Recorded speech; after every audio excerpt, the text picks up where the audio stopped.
Oi, meus amores, tudo bem com vocês? Pra quem não me conhece, meu nome é Maila Venâncio. Se você é novo ou nova por aqui, já se inscreve no canal se você gosta desse tipo de conteúdo. Pra quem já me segue aqui há mais tempo, sabe que eu falava sobre cabelo aqui no meu canal, né? E hoje eu trouxe esse conteúdo totalmente diferente do que eu trazia e um conteúdo que eu quero tá trazendo mais, tanto que quanto na rede vizinha. Então, se você não me segue nem no Instagram, TikTok, eu vou deixar aqui. Você já corre lá e me segue, porque lá eu posto muito mais, eu sou bem mais presente lá. E o vídeo de hoje é falando um pouco sobre a minha conversão ao catolicismo. Vai ficar um vídeo um pouquinho longo, mas eu aconselho que você tire esse tempinho pra você assistir, sente, né, no seu sofá, na sua cama e assiste, porque tá, assim, muito especial pra mim. Eu tenho aqui minhas colinhas, né, que eu anotei tudo, então se às vezes eu dar uma olhadinha que você não repara, é porque eu não quero deixar de trazer nada pra vocês, então se eu der uma lida, não repara. Olha só, vou começar contando. Era 2020 quando eu comecei a observar a fé e o testemunho da minha sogra, né, quando eu fui morar junto com o meu companheiro, a gente morou na casa da minha sogra durante 6 meses e eu comecei a observar muito o testemunho e a fé dela.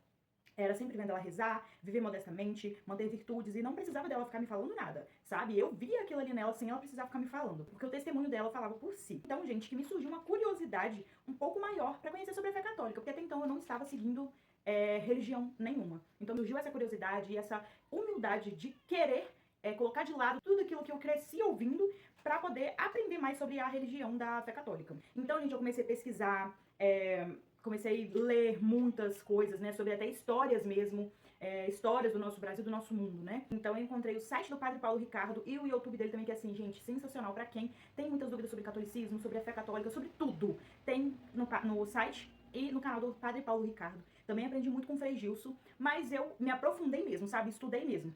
E aí eu vi que a Igreja Católica, ela não surgiu, sabe, daqui, no ano 1500, 1900, não, gente. A Igreja Católica tem mais de 2000 anos de tradição, então aquilo já me impactou. Pensei, então, temos aí uma igreja primitiva, né? Porque segundo os estudos, né, os estudos históricos, a igreja teve seu início por volta do ano 30 depois de Cristo. Então, gente, é só a gente usar a lógica. 30 depois de Cristo, a gente vê que foi na época de Jesus Cristo. Então, assim, gente, é só você usar lógica e estudar. E estudar, tipo assim, se abrir, sabe? Pra estudar mesmo sobre a religião. Ela também ela também segue os ensinamentos deixados por Jesus aos 12 apóstolos. É algo que eu não via em nenhuma outra igreja, nenhuma outra religião, e eu só encontrei isso na Igreja Católica. E na Igreja Católica nós também temos um chefe maior que é nomeado como Papa. Papa, no dicionário, significa chefe maior, o chefe da igreja. E ele é o sucessor de Pedro. Se você pegar a linhagem ali do Papa Francisco e, né, a gente chega, é só você pegar a história, vai, pesquisa, eu já fiz muita pesquisa e a gente vê que sim, é o sucessor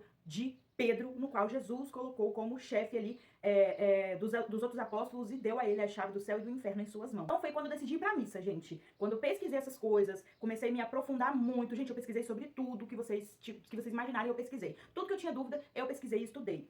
Então foi quando eu fui na missa. E na missa, eu vi o tanto de reverência e zelo com as coisas de Deus que eu não via em outras igrejas, né? As igrejas que eu frequentava, pelo fato de que eram igrejas pentecostais, eu senti que faltava um pouco mais dessa reverência, desse silêncio ali também, o qual não tinha quase, tipo, nunca, não tinha, não existia. Aí eu vi o padre, gente, com tanto cuidado com a hóstia santa, né? O cuidado até com o pozinho, sabe? O fragmento, né? Que cai daquela hóstia, ele coloca um paninho embaixo, eu esqueci o nome do paninho agora, mas tem um nome, ele coloca embaixo para que aquele fragmento da hóstia caia ali e não caia no chão, porque ali nós acreditamos que é o corpo e sangue de Jesus presente na Eucaristia. Então tem muito zelo, tem muito cuidado, e aquilo de cara eu já fiquei, gente, eu chorei do início ao fim, porque era muito zelo, muito cuidado. E com a hóstia santa eu fiquei impactada com todo aquele cuidado, até com os pozinhos, o fragmento que cai, que poderia vir a cair, né? Então eles colocaram tem um nome que eu agora esqueci, ali em cima da mesa, pra se cair, cai sobre aquele lugar ali e não é lançado ao chão. E aí depois eles, né, tem o que eles fazem lá pra não deixar cair no chão, pra não ninguém pisar, porque nós acreditamos que é o corpo de Jesus. Então, gente, quando eu vi aquilo ali, eu me lembrei de quando eu era de igreja protestante, e um certo dia, no culto de Santa Ceia, eu estava sentada atrás e tinha uma moça sentada na frente, uma senhora, assim, aparentava ter uns 40, 50 anos, assim, senhora, assim, modo de educação, né? Ela estava na frente e eu estava atrás. E ela deixou cair, né, o vinho, né, aquele suco lá que eles usam pra simbolizar o sangue de Jesus, porque eu creio que ela acreditou que aquilo ali só simbolizava. Por quê? Porque ela deixou cair no chão o sangue de Jesus e ela, pra poder secar o sangue de Jesus que caiu no chão, ela pisou no chão e espalhou. Gente, aquilo cortou meu coração naquele momento, porque eu não acredito que uma pessoa tem coragem de fazer isso, acreditando que aquilo ali é o sangue de Jesus. Hoje, você se atrás com o sangue de Jesus e ele pingasse no chão, eu acho que você pegava com todas as suas forças e tudo. Você não pisava, gente. Então aquilo ali me magoou muito, me machucou muito. Eu falei, gente, será que isso aqui é o lugar onde eu devo estar? Será que as pessoas aqui realmente acreditam que isso aqui é o sangue e o corpo de Jesus vivo? Será que aquilo começou a me desencadear muitas dúvidas, né? E sem contar, gente, que aquilo que me magoava muito era o desfile de moda, sempre pessoas gastando rios de dinheiro, principalmente as mulheres, os homens também, uma vaidade extrema, sapatos caros, roupas caras, ternos caros, aquele desfile de moda, se era domingo então principalmente, era aquelas roupas. E outra coisa, não seguiam a modéstia. Muitas das igrejas protestantes, eu não digo todas, eu não estou generalizando, mas muitas não seguem a modéstia, nem sabem o que é a modéstia citada na Bíblia. Seguem um padrão de um estilo de roupa. Isso aqui pode, isso aqui não pode. Porém, o que pode? Ah, um vestido, saia. Tá, mas como esse vestido e saia? Porque o que eu via muito, presenciava muito, eu já fui assim, eu já usei também. Vestidos extremamente colados, aonde marca a região do glúteo, aonde marca extremamente ali cada curva no corpo da mulher, saltos enormes, aonde empinam e deixa o seu corpo extremamente em evidência. Aquilo tudo eu fui observando que eu também estava ficando daquela forma e eu, gente, isso pra mim não tá certo. Aquilo ali eu não tô usando de caridade para o meu próximo. Eu tô fazendo, e eu fazia isso, sim, na intenção de ficar com o corpo bonito, tipo, chamativo, né? E eu creio que muitas também fazem da mesma forma, colocam roupas extremamente, assim, que sem comentários, né? Então, aquela religião tava me afetando. Eu fiquei, gente, não tem como. Eu falar que eu sirvo a Deus, mas eu não tenho caridade com meu irmão que tá atrás de mim, que vai ficar vendo todas as minhas curvas, que vai ficar vendo tudo ali. Eu não tô tendo caridade com o meu próximo. Outra coisa, uma religião que coloca Deus, coloca o dinheiro muito acima de Deus, assim, querem muito carro chique, tudo chique e tudo mais, dinheiro, mas a que eu frequentava não tinha muito essa questão. Porém, eles colocavam Deus como um opressor, sabe? Da forma assim, melhor assim falando, né? Ou seja, se você não fizer isso, Deus vai te pegar. Por exemplo, se você fizesse alguma coisa, cuidado, hein, Deus vai te pegar. Tipo, essas coisas assim que me colocavam um certo medo de Deus, assim. Eu não tinha aquele zelo, aquela intimidade ali com meu Deus. Eu tinha um medo de Deus. E também, por exemplo, se você sair da presença de Deus, Deus vai tirar sua vida, vai permitir que o inimigo ceifе a sua vida. Eu já ouvi esse tipo de revelação pra mim, já ouvi pra minha mãe também. E, gente, questão de revelação, assim, eu tenho algumas coisas pra falar, assim, que eu já recebi umas revelações, assim, que simplesmente nunca se concretizaram e tinha, por exemplo, data marcada. Por exemplo, quando você fizer 15 anos, tal coisa vai acontecer, não sei o que, Deus tá me falando, não sei o que, só que passou, não aconteceu nada, isso tudo foi me desencadeando dúvidas. Eu acho que o protestantismo, dependendo da situação, ele é uma porta para o ateísmo. Dependendo do grau da situação, a pessoa pode vir a virar ateu. Porque eu já estava começando a duvidar de Deus, duvidar de revelações, duvidar de tudo, de tudo. Quando eu via aquela situação na Santa Ceia, quando eu via esses tipos de revelações, quando eu via as formas que as mulheres e os homens se comportavam, queriam ser santos na frente dos outros, mas por trás estavam cheios de pecados escondidos e aprontando horrores, mas queriam manter aquela postura de santo, o que na Igreja Católica nós não vemos isso. Ali as pessoas, eu comecei a ver que tinham sim humildade, pelo menos na paróquia onde eu congrego, não, na paróquia onde eu frequento. Nós não temos essa diferença de, eu sou mais santo do que você, nós somos todos iguais, pecadores miseráveis, necessitados da graça e da misericórdia de Deus todos os dias na nossa vida. Não existe que eu sou melhor do que você, que Deus fala mais comigo do que com você, Deus fala com nós todos da mesma forma. Foi uma das coisas que eu mais também me cativou. Então foi quando eu vi que eu tava mais na igreja, eu tava tipo com o pé no mundo, pé na igreja, né, de certa forma, e eu só não saía por medo de ir pro inferno. Só por isso. Eu não saía com aquele entendimento assim, não, eu não posso me afastar de Jesus. Eu não posso praticar esse pecado aqui porque eu não quero magoar o meu Jesus, sabe? Não, eu não vou fazer isso aqui porque senão eu vou pro inferno. Ah, não, não sei o quê. Cheia de escrúpulos. Eu não vou fazer isso senão eu vou pro inferno. Meu Deus, pensei uma coisa, vou pro inferno. Sabe, a pessoa fica neurótica. Eu tava ficando assim. Então, foi quando eu conheci o catolicismo, as virtudes que nos são ensinadas, né? Os padres ensinam, se você pesquisar sobre o catecismo da Igreja Católica, que nós temos antes de trazer a Bíblia, nós já tínhamos esse catecismo da Igreja Católica, já tem. Então, se você pesquisar sobre o catecismo, pesquisar com padres sábios, ensinamentos sobre a Igreja Católica, você vai descobrir virtude da modéstia, virtude da humildade, da pureza, da caridade. Amar a sua Sagrada Família. Eu aprendi a amar a Sagrada Família de Jesus, né? Jesus teve uma família, Jesus poderia muito bem ter vindo ao mundo já adulto, surgir e pronto, levar a vida, mas não, ele quis nascer de uma mulher. Ele quis ser gerado por uma mulher, ele quis ter uma família, ele quis. Então quem sou eu pra querer desfazer da família de Jesus, pra querer desfazer da mãe de Jesus? Gente, quantas vezes eu já desfiz, eu já fui pra cultos onde pregadores desfaziam extremamente de Maria. Queriam lançar ela até como, Deus me perdoa, mãezinha me perdoa, queriam lançar ela até como demônio. Sabe? Era uma coisa assim que é surreal, você fica louco. Eu pedi a Jesus pra que me ensinasse a amar a sua mãe, pois na igreja evangélica eu fui ensinada, eu tô dando uma lida aqui pra não esquecer do que eu vou falar, porque na igreja evangélica eu fui ensinada a não ter Maria como mãe e deixar ela de escanteio, sabe? Tirar tudo aquilo que o próprio Jesus quis ter. Tirar a mãe, tirar a família, tirar todo mundo, sabe? O próprio Jesus quis ter uma mãe, quis ter uma família, quis ter um pai adotivo, né? Além do nosso Deus. E simplesmente os evangélicos são ensinados a deixar todos de escanteio e pronto. E ponto final. Eu creio que isso é querer passar até acima de Deus, porque o próprio Deus quis assim. Eu fui ensinada a não ter Maria como mãe, sendo que na própria palavra de Deus, em João 19, do versículo 25 ao 27, Jesus na cruz olha para João e olha para Maria e fala: eis aí a tua mãe, e olha para Maria e fala: eis aí o teu filho. Jesus deu Maria como mãe de João e João como filho de Maria. Olha que coisa tremenda. Só aí a gente já poderia pegar essa referência, né? Porque na Bíblia os evangélicos têm muita mania, gente, de pegar versículos isolados e só aquilo que convém pra eles mesmos e pronto, né? E pegam a Bíblia de uma forma totalmente distorcida, querem ter suas próprias conclusões ali. E tem coisas que pegam ali no sentido e pronto, mas pra isso aqui eles não querem pegar e ter esse sentido. Se Jesus fez isso, eles não querem pegar. Não, Jesus deu pra João, sabe? Não querem. Mas também, como se não tivesse bom, em Apocalipse, capítulo 12, versículo 17, também é falado que Maria é nossa mãe. Quando São Miguel luta contra o dragão, que é a antiga serpente, Satanás do Éden, estava furioso com a mulher, com um M maiúsculo, a mulher que sentiu dores, a mulher que teve um filho homem, que foi para junto de Deus, está sentada no seu trono. Quem é essa mulher? Essa mulher não tem como ser a igreja, não tem como ser Israel, essa mulher é Maria. Maria que teve Jesus, e Jesus foi para o céu e está junto de Deus no seu trono. E fala que Maria, que o inimigo não conseguiu com ela, então ele veio colocar divisões entre os filhos de Maria, em outras Bíblias traduzidas, entre os descendentes da mulher. Entre os filhos da mulher. Filho e descendente é a mesma coisa. Minha filha é minha descendente.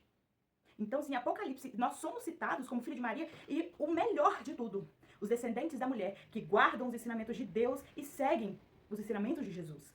Então, se eu guardo o ensinamento de Deus e sigo os ensinamentos de Jesus, automaticamente, em Apocalipse, capítulo 12, versículo 17, eu sou citada como descendência de Maria, como filho de Maria. E foi aonde eu pesquisando, eu estudando, eu fui descobrindo. Se a gente tiver a humildade de pesquisar, de estudar, nós vamos descobrir. Então, foi quando eu rezei o texto pela primeira vez, gente. Então, eu tive uma experiência incrível. Agora eu vou ler aqui para não ficar muito longo o vídeo. Eu tive uma experiência incrível com o terço, né? Gente, eu senti todo o meu corpo desfalecer. No momento da oração, quando eu olhei pro terço, o terço, gente, tinha dado um nó na minha mão. Eu tava rezando com o terço apoiada na mesa, eu tava de joelho, apoiada com a mão na mesa, segurando o terço. O terço simplesmente deu um nó na minha mão. Detalhe, eu tava sozinha com a minha filha em casa. E eu tava rezando o texto de joelho. Eu lembro perfeitamente dessa experiência. O texto deu um nó na minha mão e eu senti o meu corpo totalmente desfalecendo. Aquela sensação de desmaio, sabe? E era um dia frio e chuvoso. Porém, gente, eu simplesmente, no meio do terço, o meu corpo começou a suar muito. Eu tava suando frio, eu tava suando muito. A minha roupa ficou molhada de tanto suor que eu tava sentindo. E eu fiquei com medo daquilo ali, porque eu nunca tinha tido uma experiência como essa em igreja nenhuma. Eu já fui de várias igrejas, religiões, de várias placas de igrejas protestantes, né? E eu nunca tinha tido uma experiência como essa. Vou ser bem sincera, eu fiquei com medo. Mas eu havia pedido a Jesus que me desse um sinal, de que eu poderia amar a sua mãe sem me sentir culpada, sabe? Naquele momento que eu me encontrei toda suada com aquele terço, feito um nó na minha mão, eu comecei a desfazer aquele nó e suando muito. Na minha mente, a gente ficou duas vozes. Uma voz falando pra eu parar de rezar, para de rezar, para de rezar. E outra voz falando na minha mente, continua a rezar, continue.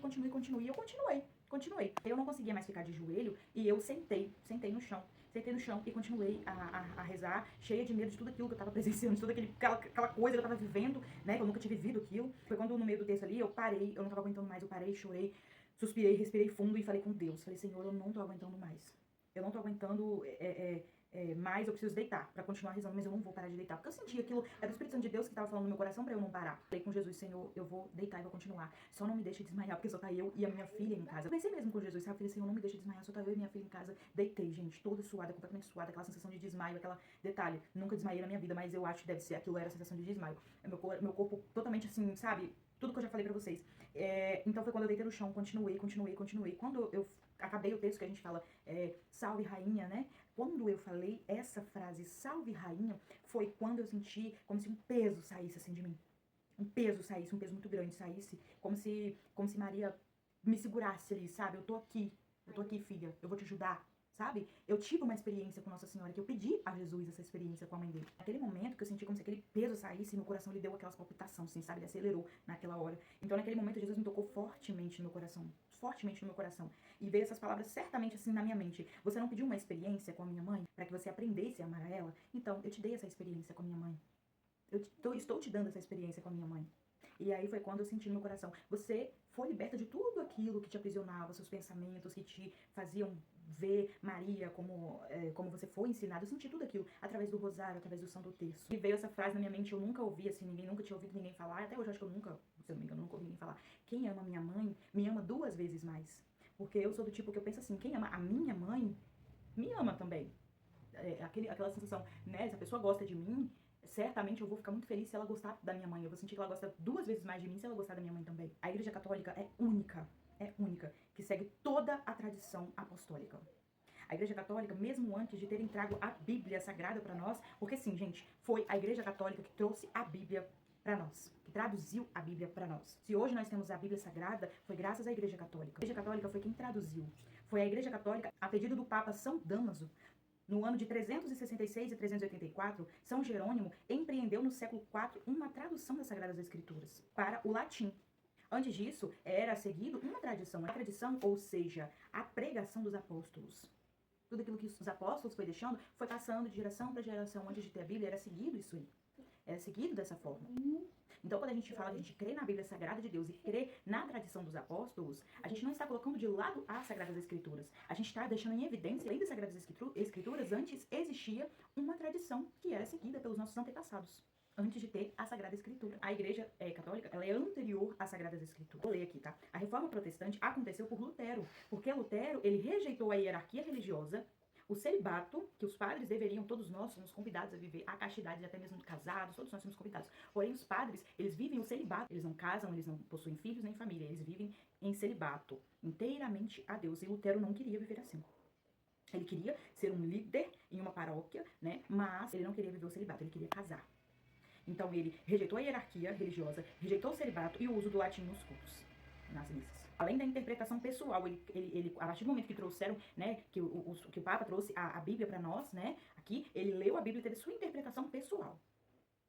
E ali, a partir daquele momento, foi o que ele fez com praticamente todos os protestantes. Eles leem a Bíblia, têm as suas interpretações pessoais e ponto. A Reforma Protestante aconteceu no ano de 1517. Antes disso, existia a Igreja Católica.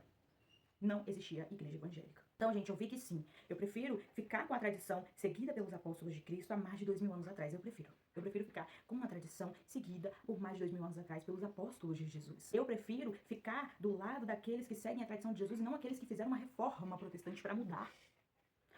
Simplesmente porque discordou de uma coisa aqui ou outra ali. Não é assim que funciona. Os apóstolos não seguiam dessa forma. Ah, porque um falou uma coisa que discordou, não, então eu vou fazer uma reforma, eu vou fazer o meu grupo, você fica com o seu. Não. É uma coisa única.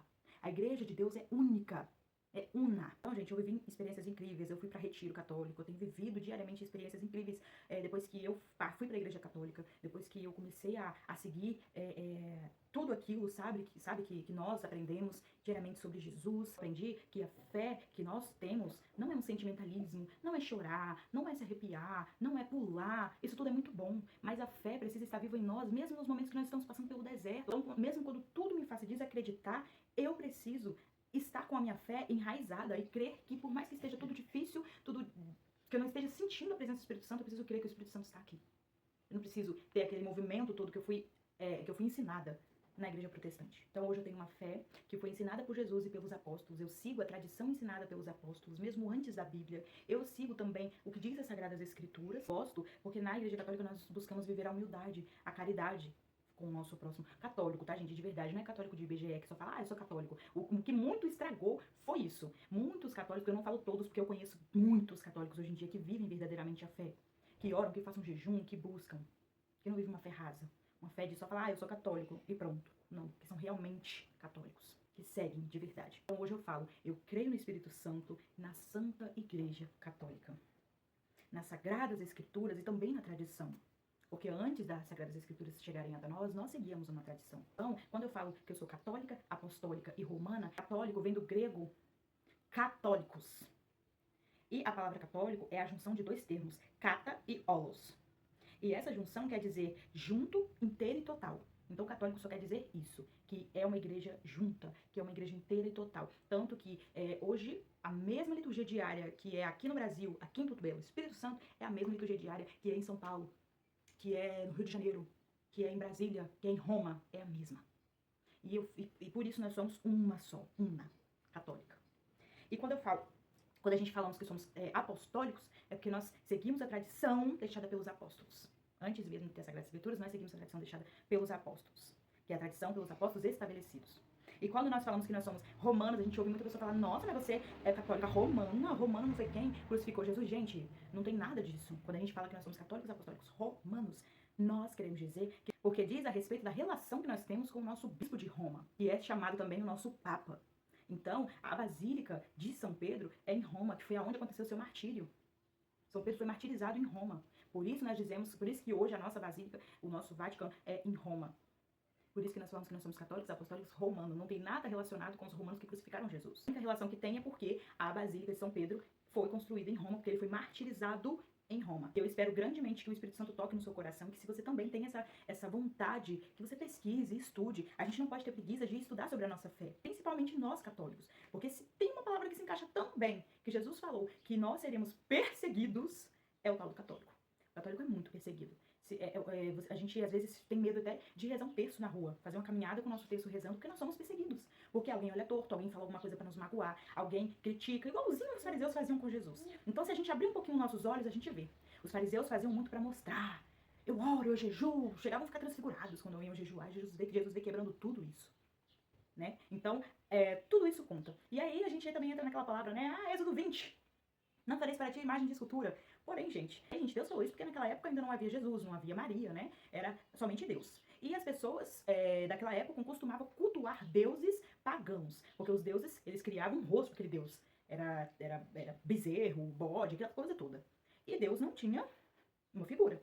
E quando Moisés subiu, Moisés subiu para o monte para falar com Deus e demorou muito para voltar. Então os hebreus criaram um bezerro de ouro e eles simplesmente estavam cultuando aquele bezerro de ouro no lugar de Deus. Porque disseram que Deus nos abandonou. Gente, eu jamais olho para essa imagem aqui e pego ela, começo a conversar com ela. Não sei o quê, porque Deus me abandonou, Deus não tá me respondendo, então eu vou conversar aqui com você. Não. A gente pega uma imagem, simplesmente, a gente tem zelo, a gente tem amor por aquela imagem, porque ela nos remete à imagem de Cristo. Essa imagem aqui do Sagrado Coração de Jesus, ela me remete à imagem de Jesus. Eu jamais me ajoelho nela e coloco Deus de escanteio. Eu jamais me ajoelho nessa imagem aqui e acredito que essa imagem aqui pode fazer alguma coisa por mim, porque não pode. Essa imagem aqui eu tenho amor, eu tenho zelo, eu tenho carinho. Porque ela me remete a Jesus Cristo. Mas quando eu quero falar uma coisa com Jesus, eu posso até... Tem pessoas que até se ajoelham diante dessa imagem, mas não para rezar pra imagem. Elas se ajoelham aqui para conversar, crendo que está conversando com Jesus. É apenas isso. Ela não adora a imagem, porque adorar significa você adorar, a gente adora uma única coisa. E como Deus falou, adorar somente a Deus. Então se a gente adora isso aqui, a gente não está adorando a Deus, a gente está colocando Deus... Mas pra gente não. Deus é o único e suficiente salvador das nossas vidas. E também Nossa Senhora, a mesma coisa. Tá? E eu não tenho costume de ajoelhar assim na frente pra rezar. Não acho errado quem faça isso, né? Cada um tem a sua forma. A partir do momento que não coloquem a sua fé simplesmente numa imagem. Mas só que uma resposta para aquelas pessoas que dizem, né? Colocam o Êxodo 20, era para isso que Deus estava falando, porque as pessoas estavam fazendo imagens de escultura e adorando outros deuses. E em Êxodo 25, o próprio Deus que em Êxodo 20 mandou não fazer imagem, em Êxodo 25, ele ordenou que fosse feito imagens. Imagens de querubins. As pessoas veneravam a Arca da Aliança, que é a imagem feita por mão de homem. As pessoas veneravam a Arca da Aliança, porque viam que era a presença de Deus ali naquele lugar. Também, em Êxodo, as pessoas estavam no deserto, caminhando no deserto, e estavam sendo muito picadas por cobras, né? E muitas pessoas morrendo. Deus mandou que Moisés fizessem uma imagem de uma serpente. Agora me falam, Deus não é contraditório. A única coisa que Deus não quer é dividir a sua glória com ninguém. A única coisa que Deus não quer é que você adore aquilo ali e não adore a Ele. Agora, tudo aquilo que te remete a Deus, que te leva a Deus, que te faça lembrar de Deus, é tudo pra glória de Deus. Se eu honro a Nossa Senhora é porque ela trouxe Jesus, o meu Salvador. Que Jesus é o nosso Deus encarnado. Se eu honro a São José, seja quem for, é porque todos eles foram santos de Deus. Foram pessoas que viveram por Deus. Vocês conseguem entender? E olha pra vocês verem, as pessoas veneravam a Arca da Aliança e quando Deus mandou que Moisés fizesse a serpente, para que a imagem da serpente, para que a pessoa no momento que tocasse na imagem da serpente fosse curado. Deus não precisa usar de meios de artifícios para curar ninguém. A partir do momento que Deus querer te curar, Ele te cura sem precisar tocar em você. Mas Deus gosta de ver a nossa fé. Deus gosta de ver a nossa fé nele. Deus não precisava que Moisés fizesse uma serpente para a pessoa tocar na serpente para ser curado. Mas Ele quis assim, porque Ele queria ver a fé das pessoas. A fé de que eu vou tocar e eu serei curado. aliança porque eu creio que é Deus presente aqui. Então, essa é a minha resposta pra quem tem essa dúvida também. Então é isso, gente. Espero que vocês tenham gostado desse vídeo. Qualquer dúvida que vocês tiverem, lembrando, gente, eu vou ser bem séria pra vocês, eu já gravei esse vídeo sobre o meu testemunho várias vezes não, 2 vezes, e não postei excluir, porque correndo do chamado que Deus tem pra mim, com medo de perseguição, porque nós católicos somos perseguidos, é incrível, o católico não vai na publicação de nenhum protestante militar falar nada, mas o que tem de protestante que vem nas publicações de católicos pra militar, pra falar, é o que mais tem. Então, já deixando bem explicado, quem vier falar alguma coisa contra e tudo mais, ofender, que eu vejo que realmente, eu tenho uma dúvida disso aqui, e tal coisa assim. Porque eu tenho amigos protestantes que realmente têm essa dúvida, que me perguntam com educação e eu respondo. Porque nós católicos precisamos disso, estudar a nossa fé para saber responder diante das dúvidas, tá? Então, se alguém realmente tiver dúvida, pode colocar aqui nos comentários. E lembrando, dúvida, tá? Porque se for tacar hate, essas coisas, eu vou excluir comentário e vou rezar pela sua vida, pela sua alma. É isso, gente. Espero que vocês tenham gostado desse vídeo. E qualquer dúvida, coloca aqui. E até o próximo vídeo. Um beijo. Tchau.